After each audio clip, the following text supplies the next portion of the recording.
Sutra of the Medicine Buddha.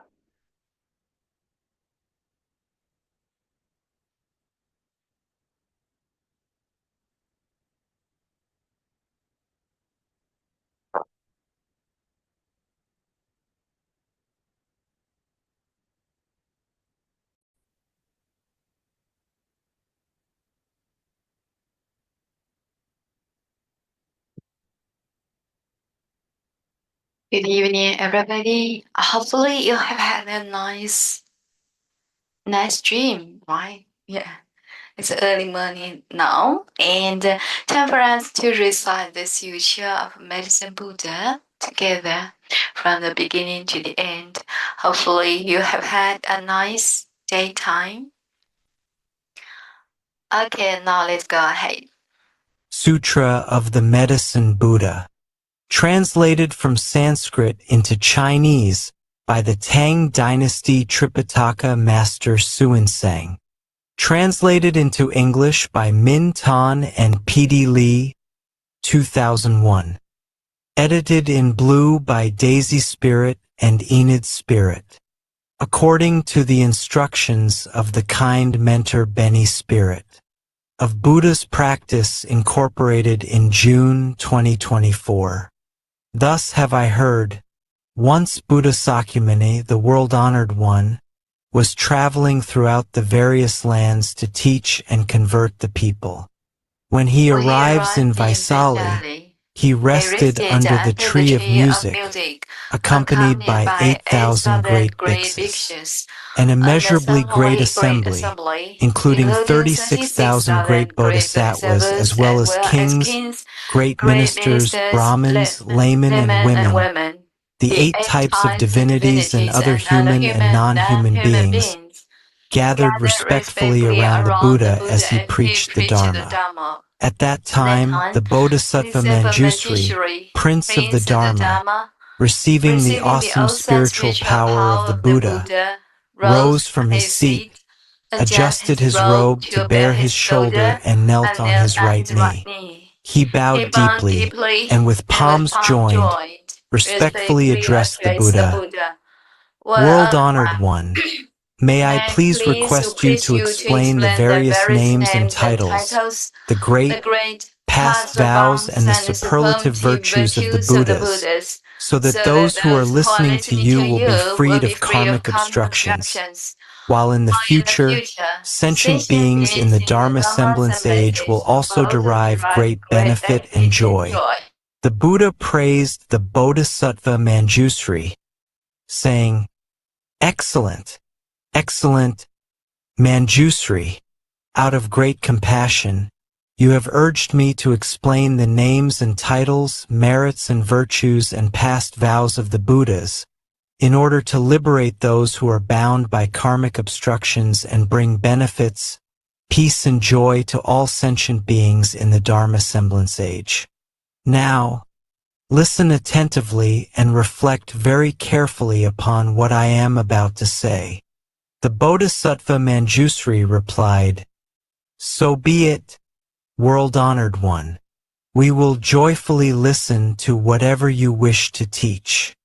The Buddha then said to the Bodhisattva Manjusri, "East of this world, past countless Buddha lands more numerous than the grains of sand in 10 Ganges rivers, there exists a world called pure lapis lazuli.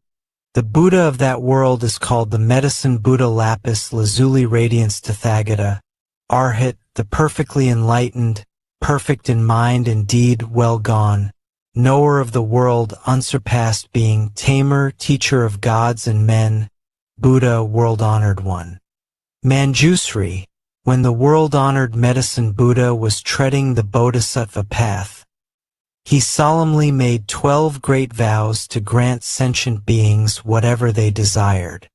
First great vow: I vow that in a future life, when I have attained supreme, perfect enlightenment, brilliant rays will shine forth from my body, illuminating infinite, countless, boundless realms. This body will be adorned with the 32 marks of greatness and 80 auspicious characteristics. Furthermore, I will enable all sentient beings to become just like me. Second Great Vow. I vow that in a future life, when I have attained supreme enlightenment, my body, inside and out, will radiate far and wide the clarity and flawless purity of lapis lazuli. This body will be adorned with superlative virtues and dwell peacefully in the midst of a web of light more magnificent than the sun or moon. The light will awaken the minds of all beings dwelling in darkness, enabling them to engage in their pursuits according to their wishes. Third Great Vow. I vow that in a future life, when I have attained supreme enlightenment, I will, with infinite wisdom and skillful means, provide all sentient beings with an inexhaustible quantity of goods to meet their material needs. They will never want for anything. Fourth Great Vow. I vow that in a future life, when I have attained supreme enlightenment, I will set all who follow heretical ways upon the path to enlightenment. Likewise, I will set those who follow the Sravaka and Pratika Buddha ways onto the Mahayana path. Fifth Great Vow. I vow that in a future life, when I have attained supreme enlightenment, I will help all the countless sentient beings who cultivate the path of morality in accordance with my Dharma to observe the rules of conduct, precepts, to perfection, in conformity with the three root precepts. Even those guilty of disparaging or violating the precepts will regain their purity upon hearing my name and avoid descending upon the evil paths. Sixth Great Vow. I vow that in a future life, when I have attained supreme enlightenment, sentient beings with imperfect bodies, whose senses are deficient, who are ugly, stupid, blind, deaf, mute, crippled, hunchbacked, leprous, insane, or suffering from various other illnesses will, upon hearing my name, acquire well-formed bodies, endowed with intelligence, with all senses intact. They will be free of illness and suffering. Seventh Great Vow. I vow that in a future life, when I have attained supreme enlightenment, sentient beings afflicted with various illnesses, with no one to help them, nowhere to turn, no physicians, no medicine, no family, no home, who are destitute and miserable will, as soon as my name passes through their ears, be relieved of all their illnesses. With mind and body peaceful and contented, they will enjoy home, family, and property in abundance, and eventually realize unsurpassed supreme enlightenment. Eighth Great Vow. I vow that in a future life, when I have attained supreme enlightenment, those women who are extremely disgusted with the 100 afflictions that befall women and wish to abandon their female form will, upon hearing my name, all be reborn as men. They will be endowed with characteristics of Buddhas and eventually realize unsurpassed supreme enlightenment. Ninth Great Vow. I vow that in a future life, when I have attained supreme enlightenment, I will help all sentient beings escape from the demon's net and free themselves from the bonds of heretical paths. Should they be caught in the thicket of wrong views, I will lead them to correct views, gradually inducing them to cultivate the practices of Bodhisattvas and swiftly realize supreme, perfect enlightenment. 10th Great Vow. I vow that in a future life, when I have attained supreme enlightenment, those sentient beings who are shackled, beaten, imprisoned, condemned to death or otherwise subjected to countless miseries and humiliations by royal decree, and who are suffering in body and mind from this oppression, need only hear my name to be freed from all these afflictions, thanks to the awesome power of my merits and virtues. 11th Great Vow. I vow that in a future life, when I have attained supreme enlightenment, if sentient beings who are tormented by hunger and thirst, to the point of creating evil karma in their attempts to survive, should succeed in hearing my name, recite it single-mindedly and hold fast to it, I will first satisfy them with the most exquisite food and drink. Ultimately, it is through the flavor of the Dharma that I will establish them in the realm of peace and happiness. 12th Great Vow. I vow that in a future life, when I have attained supreme enlightenment, if sentient beings who are utterly destitute, lacking clothes to protect them from mosquitoes and flies, heat and cold, and are suffering day and night, should hear my name, recite it single-mindedly and hold fast to it, their wishes will be fulfilled. They will immediately receive all manner of exquisite clothing, precious adornments, flower garlands and incense powder, and will enjoy music and entertainment to their heart's content. Manjusri, these are the 12 sublime vows made by the world-honored medicine Buddha Lapis Lazuli Radiance Tathagata, Arhat, the perfectly enlightened, when he was cultivating the Bodhisattva path. Manjusri, as to these great vows made by the medicine Buddha while he was following the Bodhisattva path, as well as the merits, virtues, and adornments of his Buddha land, I cannot possibly describe them all, not even if I were to speak for an aeon or more. However, this Buddha land is utterly pure. You will find no women, no evil paths, nor even cries of suffering there. In this land, the ground is made of lapis lazuli, the boundaries are demarcated with golden cords, the towns, towers, palaces, pavilions, as well as the balconies, windows, and draperies are all made of the 7 treasures. The merits, virtues, and adornments of this realm are identical to those of Amitabha Buddha's Pure Land in the West. In this land dwell 2 great Bodhisattvas, universal solar radiance and universal lunar radiance. Among the countless Bodhisattvas, they are the leaders. Each in turn will succeed the medicine Buddha and succeed to his true Dharma treasury. For these reasons, Manjusri, all devout men and women should vow to be born in this land. Buddha Sakyamuni then told the Bodhisattva Manjusri, there are sentient beings who cannot tell right from wrong. They are greedy and mean, do not practice charity, and do not understand the rewards of generosity. They are ignorant and unintelligent. Lacking the foundations of faith, they amass riches which they assiduously hoard. Whenever they come across anyone seeking charity, they become annoyed. If forced to give, they feel as much pain and regret as if they were parting with their own flesh. Moreover, there are also countless sentient beings who are miserly and avaricious. They spend time amassing wealth, while not daring to spend it even on themselves, let alone on parents, spouse, children, servants, or beggars. Upon their death, these stingy persons will descend onto the paths of hungry ghosts or animality.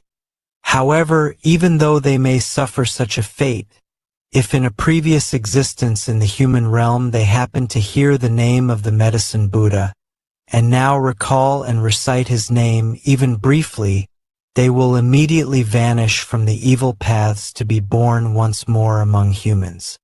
However, they will remember their stay on the evil paths and, dreading their past suffering, will cease to wallow in worldly pleasures.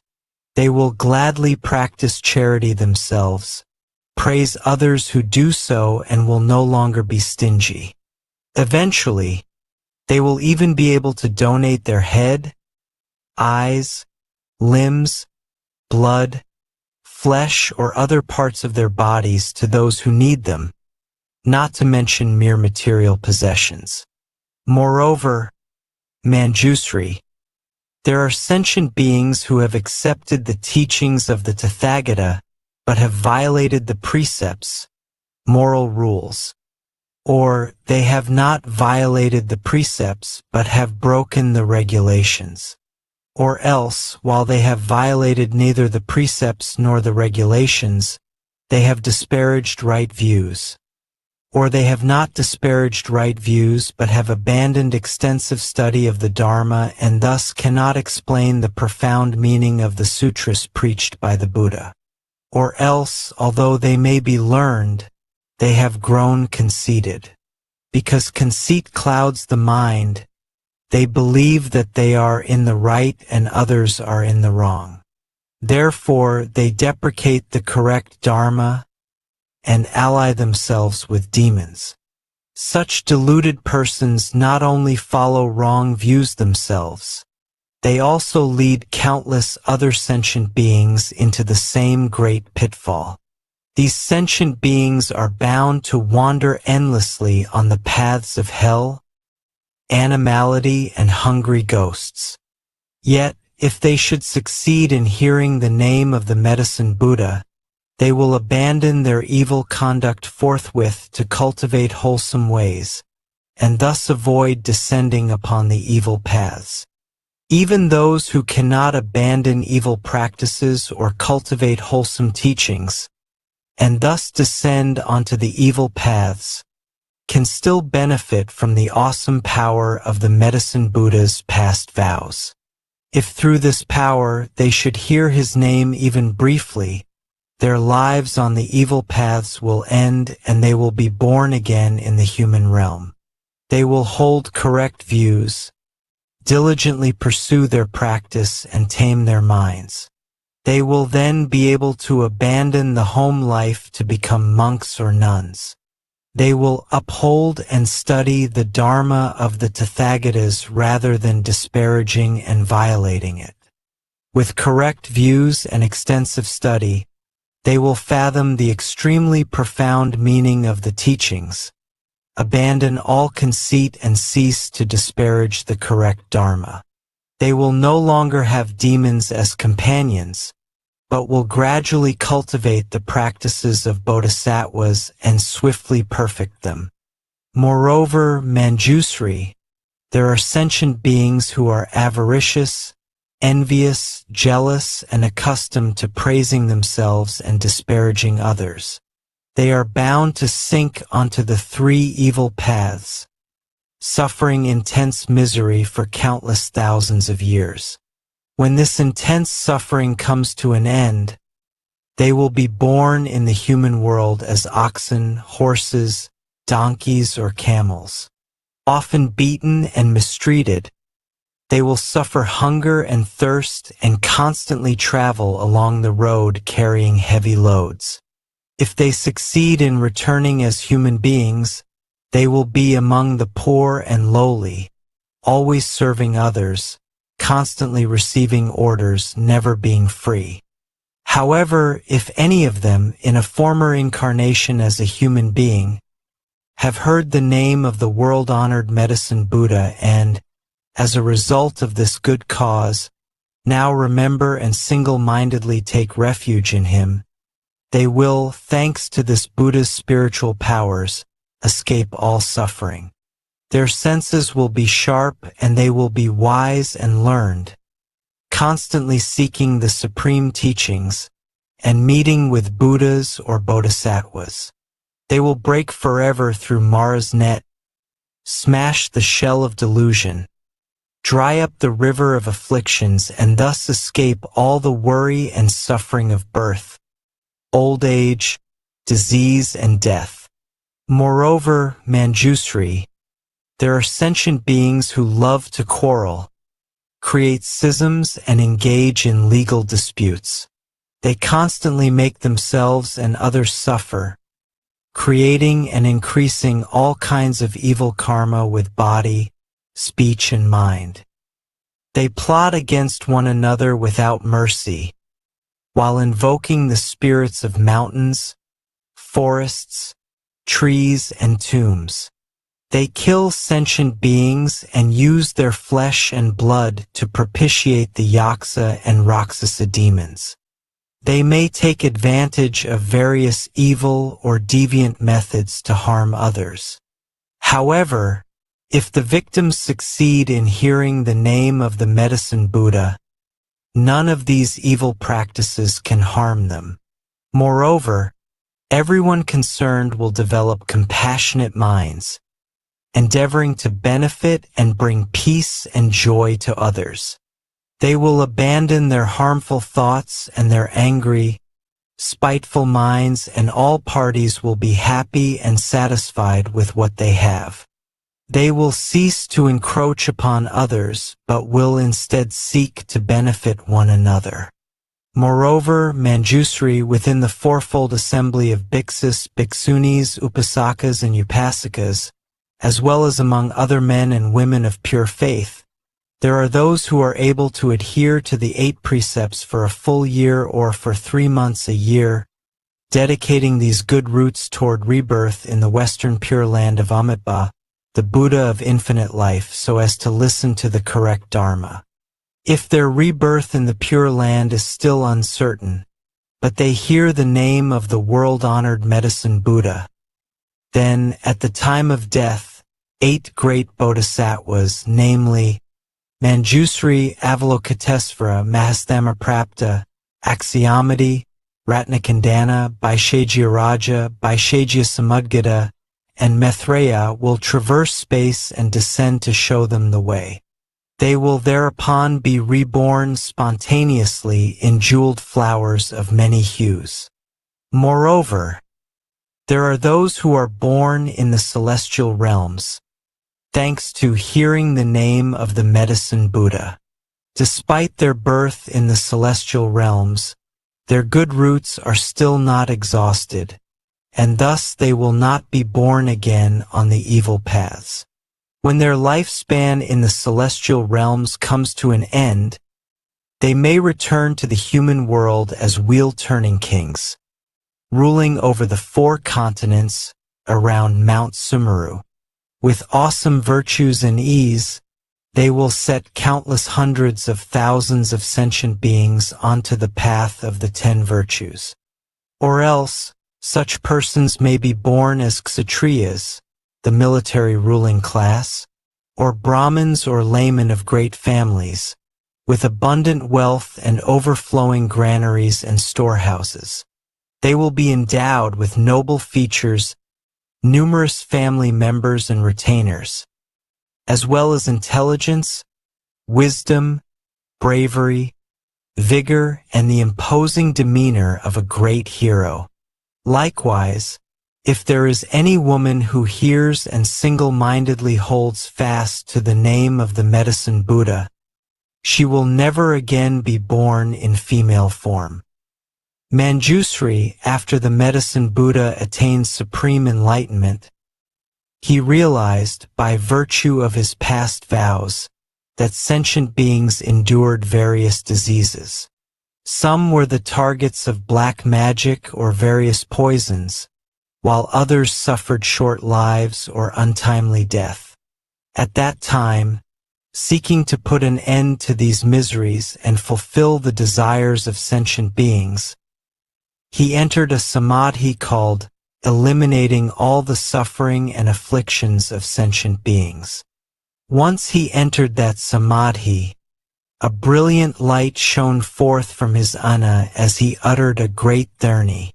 Namo Bhagavate Vaishajaya Guru Vedurya Prabharjaya Tathagataya. Art hate Samyak Sambadhaya Tadayatha. Om Vaishaji Vaishajya Samadgates Vaha. As soon as the Medicine Buddha, in his radiance, had uttered this dharni, the entire cosmos rumbled and shook. Brilliant lights shone forth, allowing all sentient beings to escape disease and suffering and enjoy peace and happiness. Manjusri, if you come across any man or woman suffering illness, you should constantly cleanse him, bathe him and rinse his mouth. You should single-mindedly recite this 108 times on his behalf, over his food, medicine, or water from which insects have been removed. Once he has consumed the food or drink, his illness and suffering will disappear. If the patient has a particular wish and single-mindedly recites this 30, his wish will be fulfilled. He will be free of disease, enjoy a longer life, and, at death, be born in the realm of the Medicine Buddha. He will then be beyond retrogression and eventually realize supreme enlightenment. Therefore, Manjusri, any man or woman who single-mindedly reveres and respectfully makes offerings to the Medicine Buddha should constantly recite this 30, never letting it out of his mind. Moreover, Manjusri, upon hearing the various names of the Medicine Buddha Lapis Lazuli Radiance Tathagata, Arhat, the perfectly enlightened, men and women of pure faith should recite and hold fast to this name. Each morning at dawn, having bathed themselves and cleaned their teeth, they should make offerings of fragrant flowers, incense, perfume, and various kinds of music before an image of this Buddha. Furthermore, they should copy this sutra or have others do so, as well as single-mindedly recite it and listen to explanations of its meaning. They should offer all the necessities of life to the Dharma masters who teach this sutra, making sure they lack nothing. In this way, devout men and women will be under the protection of the Buddhas. All their wishes will be fulfilled and they will eventually realize supreme enlightenment. The Bodhisattva Manjusri then respectfully addressed the Buddha, O world-honored one, I vow that in the Dharma semblance age, I will use every skillful means to help men and women of pure faith hear the name of the world-honored Medicine Buddha. Even in their sleep, I will awaken their consciousness with the name of this Buddha. O world-honored one, if any devout person should read, recite and uphold this sutra or lecture upon it, explaining its meaning to others, or copy it or have others copy it, or if they should pay it the utmost reverence, adorning it with fragrant flowers, perfumes, incense powder and sticks, garlands, necklaces, banners, canopies, dance and music, and protecting it with precious, multicolored cloth, and if they should prepare a clean site, erect a high altar and place the sutra upon it, the 4 great celestial kings, their retinues as well as countless hundreds of thousands of other divinities, will thereupon proceed to this place to make offerings and guard this sutra. World-honored one, wherever this treasure of a sutra has spread and there are people capable of upholding it, you should know that, thanks to the Medicine Buddha's past vows, his virtues and the power of his name, the place will be free of untimely death. In that place, there will no longer be evil demons or spirits to sap the vital energy of the people. Even if there were, these devout men and women would recover, enjoying good health and peace of mind. The Buddha then spoke to Manjusri, So be it, Manjusri. It is just as you say. If men and women of pure faith wish to make offerings to the world-honored Medicine Buddha, they should first make an image of this Buddha, and then place it upon a pure, clean altar. They should scatter all kinds of flowers, burn all varieties of incense, and adorn the place with banners and pennants. For 7 days and nights they should adhere to the 8 precepts, consume only pure food, bathe and perfume themselves, put on clean, fresh clothing, and keep their mind undefiled, free of anger or malice. They should develop feelings of kindness, compassion, joy, and giving toward all sentient beings, while bringing them benefits, peace, and happiness. They should play music and sing the praises of the Medicine Buddha, while circumambulating his image in a rightward, clockwise direction. Moreover, they should bear in mind his merits, virtues, and past vows, while reading and reciting the sutra, reflecting on its meaning and explaining it to others. Whatever they wish will then be fulfilled, whether it be longevity, wealth, or anything else, such as official position or the birth of sons and daughters. Moreover, if any sentient beings suddenly suffer nightmares and witness all kinds evil omens, such as flocks of strange birds, or hundreds of ominous signs throughout their homes, they need only venerate the world-honored Medicine Buddha with all kinds of wonderful offerings, and the nightmares, evil omens, and inauspicious signs will all disappear, no longer able to cause them harm. If any sentient beings are in fear of water, fire, knives, poison, falling off a precipice, or of vicious beasts, such as wild elephants, lions, tigers, wolves, bears, venomous snakes, scorpions, centipedes, millipedes, infectious mosquitoes or gnats, they need only single-mindedly recall and recite the name of the Medicine Buddha, while respectfully making offerings to him, and they will escape all these terrors. If a country should be subject to foreign invasion, banditry, or rebellion, the inhabitants need only recall and recite the name of the Medicine Buddha, while paying homage to him, and all these calamities will likewise disappear. Moreover, Manjusri, there are men and women of pure faith who throughout their lives have not worshipped any deities, but have single-mindedly taken refuge in the Buddha, the Dharma, and the Sangha, and upheld the precepts, the 5 or 10 lay precepts, the 400 Bodhisattva precepts, or the 250 bhiksu or 500 bhikshuni precepts.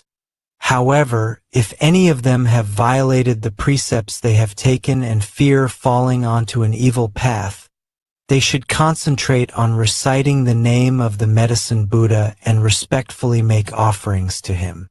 They will then certainly avoid rebirth on the 3 evil paths. If women who experience extreme pain during childbirth can, with utmost sincerity, recite the name of the Medicine Buddha, praise, venerate, and make offerings to him, they will be relieved of their suffering. The children born to them will be without defects, attractive in appearance, causing those who see them to rejoice. They will be endowed with keen senses and intelligence, along with a quiet disposition. They will seldom become ill, nor will evil spirits sap their vital energy. The world-honored one then asked Ananda, I have just extolled the merits and virtues of the world-honored Medicine Buddha. These merits and virtues are the extremely profound practices of all Buddhas, but are difficult to explain. Do you have faith in them or not? Ananda respectfully replied, O great virtuous world-honored one, I do not have any doubts about the sutras preached by the Tathagatas. Why? It is because the Tathagatas' karma of body, speech, and mind are all pure.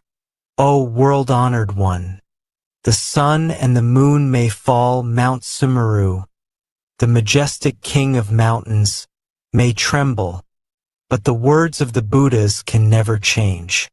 O world-honored one, some sentient beings, whose roots of faith are deficient, may hear of the sublime practices of the Buddhas and think, how can we obtain these merits, virtues, and great advantages just by reciting the name of the Medicine Buddha alone?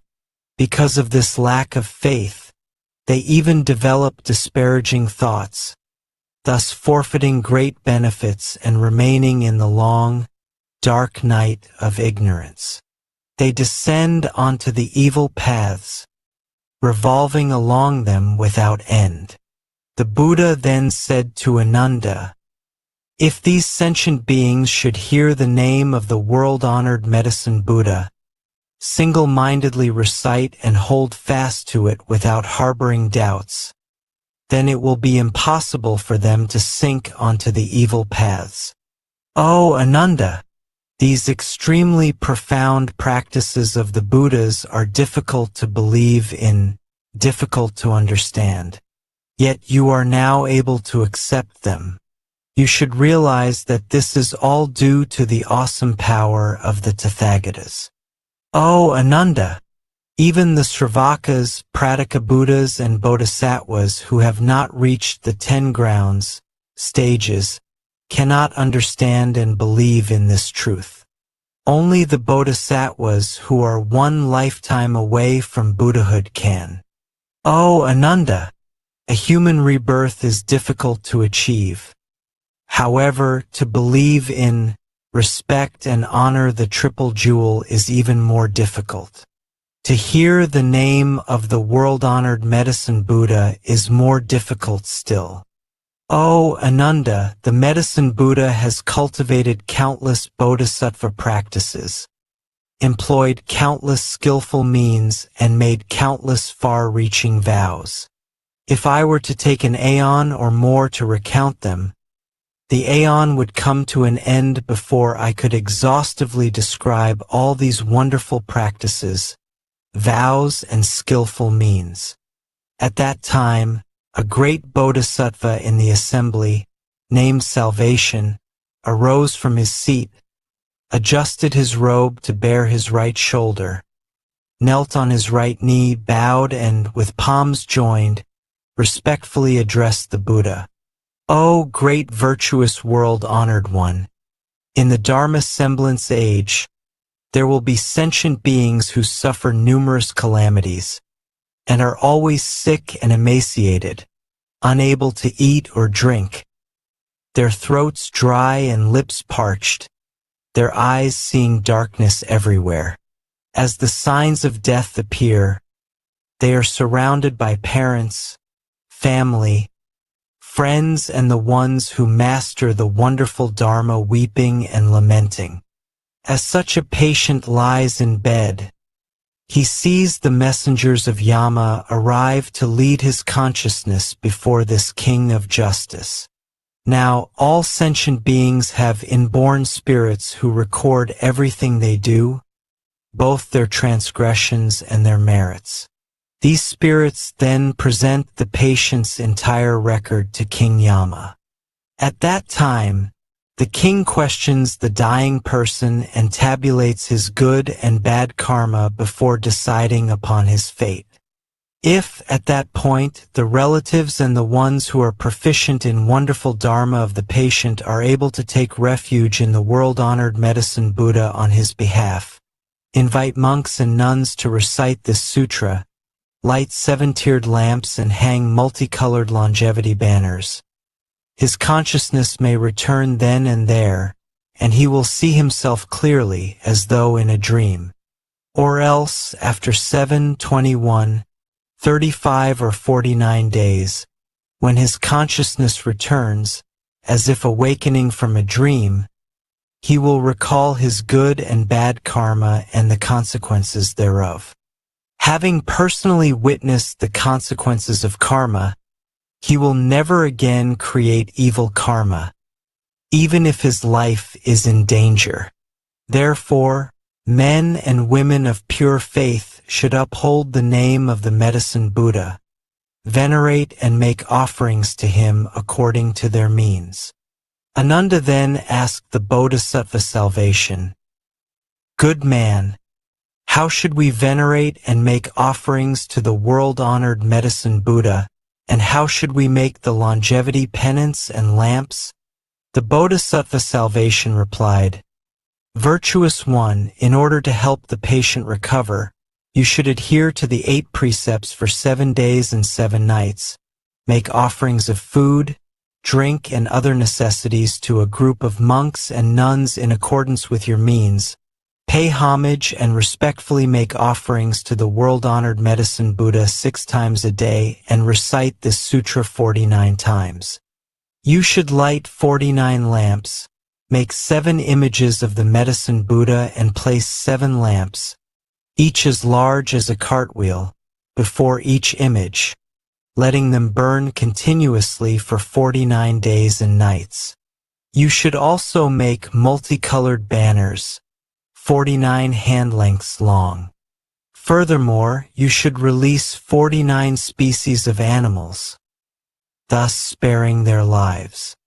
The patient may then escape danger and will not be under the sway of evil demons, nor subject to untimely death. Moreover, Ananda, when the anointed Kshatriya kings find themselves beset by calamities, such as epidemics, foreign invasion, internal insurrection, an adverse alignment of the stars, an eclipse of the sun or the moon, unseasonable storms, or a failure of the monsoons, they should develop compassionate feelings toward all sentient beings. They should also pardon prisoners and make offerings to the world-honored Medicine Buddha in accordance with the rites described earlier. Thanks to these good roots and the power of the Medicine Buddha's past vows, peace and stability will immediately return to the affected countries. The rains and winds will be favorable. Crops will be ripe on time, and everyone will be healthy and happy. The country will be free of evil yakshas out to harm the populace.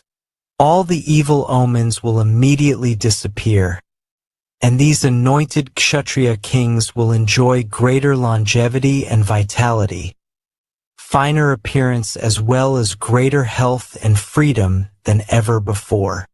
O Ananda, the queens, consorts, princesses, royal heirs, great ministers, court ladies, officials, or commoners who suffer disease and other misfortunes should also make offerings to the Medicine Buddha. They should make multicolored longevity banners, light lamps, ensuring that they burn continuously, liberate all kinds of animals, scatter flowers of various colors, and burn various kinds of incense renowned for their fragrance. They will then recover from disease and escape misfortune. Ananda then asked the Bodhisattva salvation, "Good man, how can an expiring lifespan be lengthened?" The Bodhisattva salvation replied, "Virtuous one, did you not hear the Tathagata explain the 9 forms of untimely death? I would urge everyone to make longevity banners and lamps and cultivate merits and virtues. Thanks to such cultivation, they will escape suffering and misfortune throughout their lives." Ananda further asked, "What are the 9 forms of untimely death?" The Bodhisattva salvation replied, "Some sentient beings contract a minor illness which goes untreated for lack of a physician or medicine. Or else, even though there is a physician, he prescribes the wrong medicine, causing premature death. Or the patients, believing the false pronouncements of earthly demons, heretics, or practitioners of black magic, may panic, unable to calm their minds. They may then engage in divination or perform animal sacrifices in order to propitiate the spirits, praying for blessings and longevity, all in vain. Through ignorance, confusion, and reliance on wrong, inverted views, they meet with untimely death and sink into the hells, with no end in sight. This is the first form of untimely death. The second form is execution by royal decree. The third is losing one's vitality to the demons through hunting, gambling, debauchery, drunkenness, or extreme dissipation. The fourth is death by fire, The 5th is death by drowning. The 6th is being devoured by wild animals. The 7th is falling off a mountain or a cliff. The 8th is death by poison, incantations, evil mantras, or demons raised from the dead. The 9th is from hunger or thirst, for lack of food and water. These are the 9 forms of untimely death mentioned by the Tathagatas. There are also countless other forms which are too numerous to describe. Moreover, Ananda, King Yama is responsible for keeping the karmic register of everyone in the world. If sentient beings have been unfilial, committed the 5 cardinal sins, disparaged the triple jewel, broken the laws of the land, or violated the major precepts, King Yama will mete out punishment according to the infraction. Therefore, I urge sentient beings to light lamps, make banners, liberate animals, and cultivate merits in order to avoid suffering and misfortune. At that time, there were 12 powerful Yaksa generals in the great assembly named Kambira, Vajra, Mahira, Andira, Anila, Sundila, Indra, Padra, Makura, Sindura, Katura, and Vikarala. Each was accompanied by a retinue of 7,000 yaksas. They all raised their voices in unison and said respectfully to the Buddha, "O world-honored one, today, thanks to the Buddha's awesome power, we have succeeded in hearing the name of the Medicine Buddha and no longer fear descending onto the evil paths. Together, with one mind, we take refuge in the Buddha, the Dharma, and the Sangha for the rest of our lives and pledge to support all sentient beings, bringing them genuine benefits and joy. Wherever this sutra circulates or wherever there are sentient beings who hold fast to the name of the Medicine Buddha and respectfully make offerings to him, whether in villages, towns, kingdoms, or in the wilderness, we will all protect them. We will release them from all suffering and calamities and see to it that all their wishes are fulfilled. Sentient beings afflicted by disease or calamity and wishing to escape should also read or recite this sutra. They should knot our names with multicolored strands, untying them when their wishes are fulfilled." Thereupon, Buddha Sakyamuni praised the great Yaksa generals with these words, good indeed, great Yaksa generals. Those of you who wish to repay the benevolence and the virtues of the world-honored Medicine Buddha should always benefit and bring joy to all sentient beings in this way."